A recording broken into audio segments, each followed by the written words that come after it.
All right, let's keep looking at these qualifiers. This is the third song out of 6 in the ECFA 8 qualifiers, which has one song of each block difficulty from 9 to 14. This is Critical Crystal by Chief Skittles. It was originally released in Bimani Beats 6. This is the 11 for the qualifiers. I'm warning you guys right now, this run is extremely Costco. So I wanted a run that was a full combo of some kind to demonstrate me hitting every single note. But when I finally got it, it was an 80 awesome run, which is not my best count. But it just happened to be the one where I hit every note. It kind of reminds me of like DDR syndrome, where you're going for a PFC and then the run that you mess up is like 15 perfects and 1 great, and then the run where you finally get the PFC is like double that, like 30 perfects, and it's like, dude, I guess you got the PFC, man, but like the other run was way better. Kind of makes me think about how overrated PFCs are, but maybe that's too spicy. That's a topic for another video. Either way, I'm happy I full comboed this for demonstration purposes, but this full run is not going on YouTube. So with that said, let's talk about this chart. It'll come up later, but a big difficulty of this chart for me is characterized by a very like high technique, high movement type section that has crossovers and foot switches going in and out of each other. And in general, there are sections of this that I like to double step, and sections of this that I like to do the form. So something that really helped me when I was learning how to play this was I started to block out chunks of the song. I think, in this block of the song, I can safely do double steps. So this is one of those sections. If a double step shows up here, I don't feel worried about doing it because I can very easily handle it and recover. There's other blocks where the tech is so hard that I'm going to mess it up if I don't do the tech. And so that's this section coming up here. I definitely messed these up.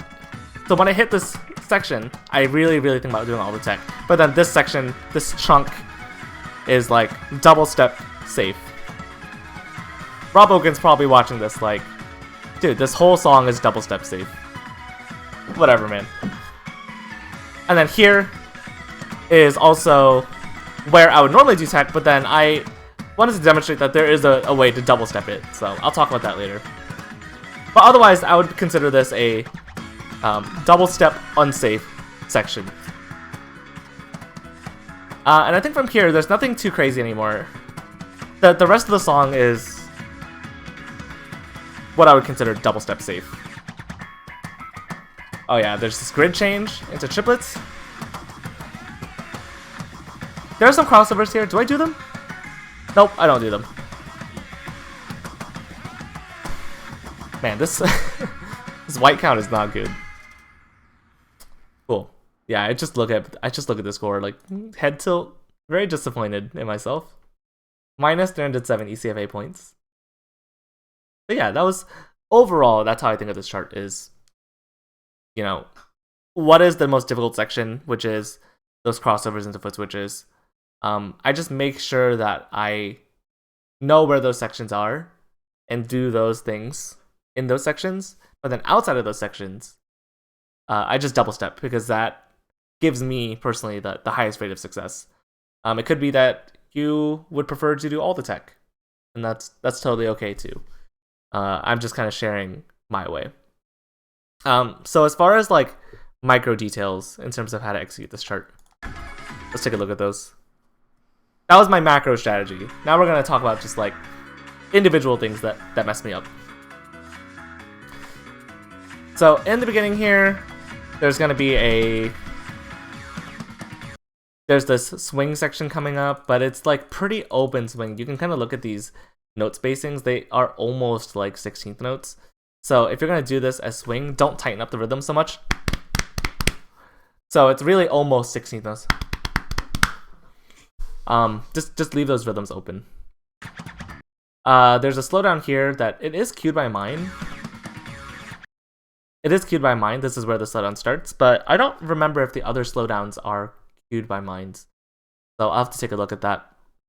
But in general, this one's okay. Like if you forget the slowdown, it's not a big deal because we're only 30 notes in. There's not a lot of sunk cost, so you can just restart the song. It's definitely more important to know the other slowdowns. Some quick bursts here. When it comes to this crossover, this is a 30-second note crossover. So, this up arrow is being hit with my left foot, and then I'm really quickly whipping my body around to hit that. I would say exaggerate the turn more than you think, and also move faster than you think. Another thing that I really think about is making sure that I stop the motion when I hit this right arrow when I cross over. Don't throw momentum in that direction with so much energy and so fast that you can't bring your body back into the center. Because when you hit this crossover, it needs to resolve back to facing forward. It needs to, you spin one way and then you need to spin back, right?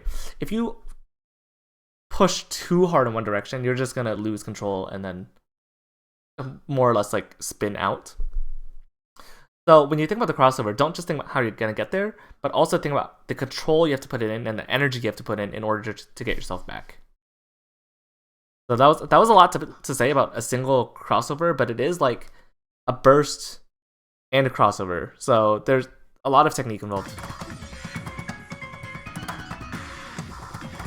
Some other bursts here. The crossover happens one more time. I messed this one up a lot. Something to think about is also the foot that's not turning. So, for example, in this case, my right foot is the one that's crossing over to hit the left arrow, but I need to make sure that my other foot is rotating away enough that like my toe here is not holding down to the corner. Like my pads are pretty sensitive, so this is like a real problem I can run into. If my toe is on this panel, it's going to hold down the panel, and it's going to cause my crossover foot to drop the note, even though it actually made it to the arrow. So definitely commit your full body to this turn. Don't just think about the foot that's crossing over. Think about the free foot as well.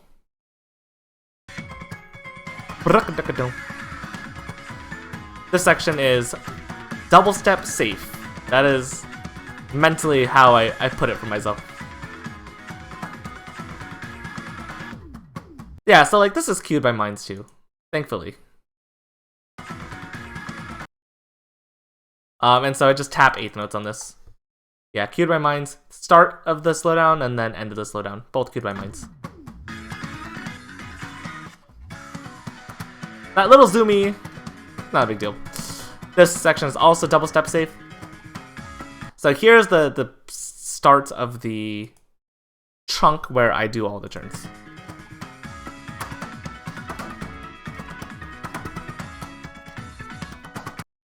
I really just think a lot about getting off as fast as I can. I almost feel like I'm playing high knees or like, not hopscotch, like, I don't know, the floor is lava. Like, dude, I don't want to be on this panel. Like, just get me off.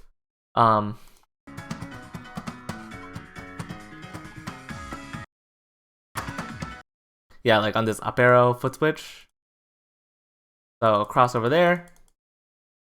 Yeah, like my right foot here is flying. I was like, dude, I need to get off this panel. I need to move as fast as I can to get off. And then there was another one. I skipped over it. Same here with this down arrow foot switch. You know, yeah, I'm raising. Like you can look how much angle there is in my knees for raising my foot off this panel. I'm really, really exaggerating these steps to make sure that I'm getting as clean of inputs as possible. I don't know if anybody's noticed this, but this could be played as a foot switch, or it could be played as a jack. And it's not marked with any minds, so you might think that it's a jack. But anytime there are jacks in groups of odd numbers, so in this case, this is a jack in a group of 3. You actually get the option to play this as either a jack or a foot switch. And so that's why this one is unmarked. And then this coming triple up arrow is unmarked as well. You can play this as a jack or as a foot switch, and it'll all resolve because this jack is in a group of 3. So, food for thought. I would say for this section, Is this uncued? Ooh, this is an uncued slowdown. Chief Skittles, why? When I get to the slowdown, I have to memorize the rhythm here. I don't necessarily memorize the notes, just memorize the rhythms, and just know that they're, since this is half BPM, I play these as 16th or as 8th notes. So I just remember where the slowdown is, and I think bum bum bum bum. I memorize the rhythm. Bum bum bum. Because otherwise, if I trust the colors, or I don't think about what the rhythm is as a slowed down rhythm, or as like a BPM change, then I'm gonna mess up. And I'm gonna play like a normal 16th note or something. So I definitely memorize where that slowdown is because it's unmarked, and just think about the 8th notes first. And then I read the rest of it.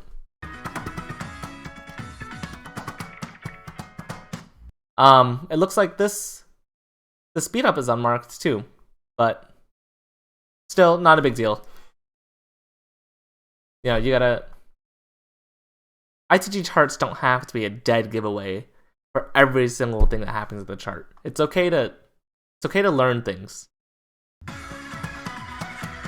This section is double step safe. Last 8 measures.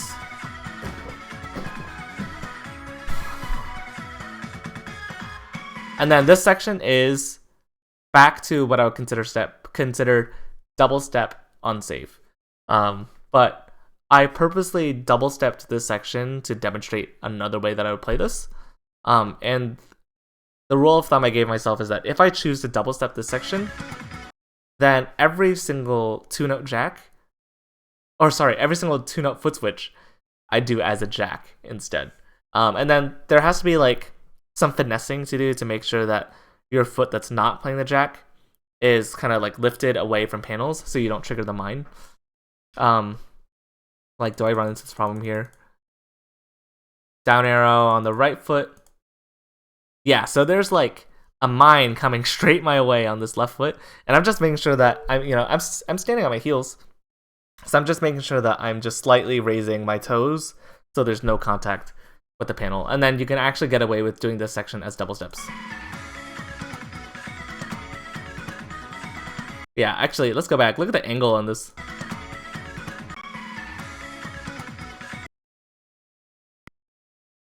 How high does this go?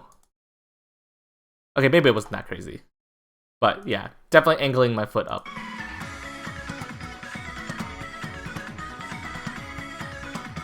And then here's an alternate way you can double step it. If you know that a certain pattern is coming up.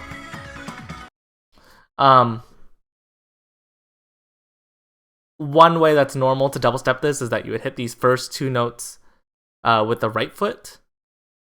Another way is that you could actually preemptively see this double step pattern coming up. Let me click forward here. You could preemptively see that this pattern's coming up and just shift your body over to the right and then start this pattern with start this up arrow with your left foot, and then it plays a bit more normally. But yeah, be wary of the slowdown as well. Is this one cued? Trevor, come on. Okay, so this is a little overwhelming.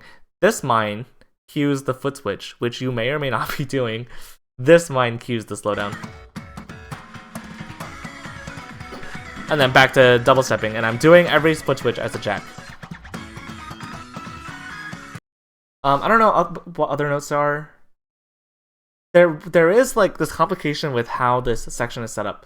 So notice that foot switch crossover thing happens a couple times.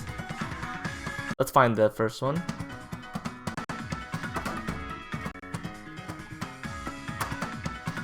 Notice how like when we get into these crossovers, when we get into this foot switch section, the like crossover into foot switch thing, my body is facing forward. And in every single one of these, in the first times they happen, they always happen with your body facing forward. So there are some crossovers that happened before, but you get a full reset before that thing comes up. You know, I'm reset, and now I'm doing a turn. Whereas the next time that they come up later in the song, let's hear. So in this case, the way that this is intended, let's hear.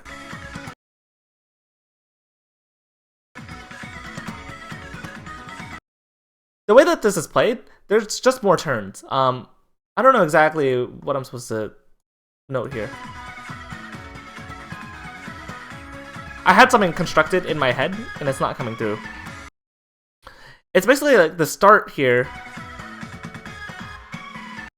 The way that this phrase starts, this up arrow being on a left foot, the first two notes of the phrase here are crossed over eighth notes. So this is left foot, this is crossed under on the right. The exact same phrase in the first half, the first time this pattern came up, these two notes was not a crossover. But for some reason, in the second time it happens, it is a crossover. I can't hear a reason for it. Maybe Trevor can explain. He is the mastermind, not me. I'm not gonna say that it's incorrect, but I'm just saying I can't hear it. So there's definitely more turns here on eighth note. Yeah, same here. How do I back up just a little bit? Not control this. Same here. On the first instances where this happens, there would normally not be a crossover. This is an up arrow on the right foot, left arrow crossed under. For some reason, in this iteration, there's a crossover on that pattern. In the first instances, there is not. So it's just something to be wary of. The second iteration just definitely has a lot more turns. So maybe getting good at double stepping is not a bad idea, because then you just don't think about anything. And then just pretty standard stuff.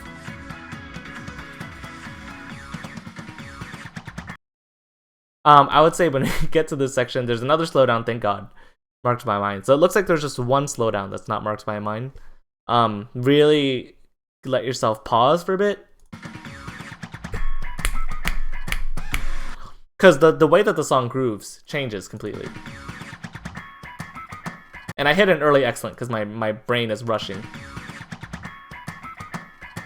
So yeah, just when you hit that slowdown, really take it in and don't hit that first note too early. And then that's it. There's nothing else crazy in this song. These crossovers are pretty, or not crossovers. Those foot switches are pretty slow, so if you need to, exaggerate the motion a little bit more so you don't drop those. But anyways, that's Critical Crystal. Dude, these first three songs are hard. Chatterbox, Knots, and Critical Crystal are all very hard. I honestly think that I'm the best at Turning Point, which is the 12. It's just, I'm getting exposed. My run should not be 89 awesomes. I said 80 awesomes? I actually got 89 awesomes. Goodness gracious. Kyle, why are you doing this to us? Anyways, I hope this video was helpful. I struggled a lot. Thanks for watching. I'll catch you guys tomorrow.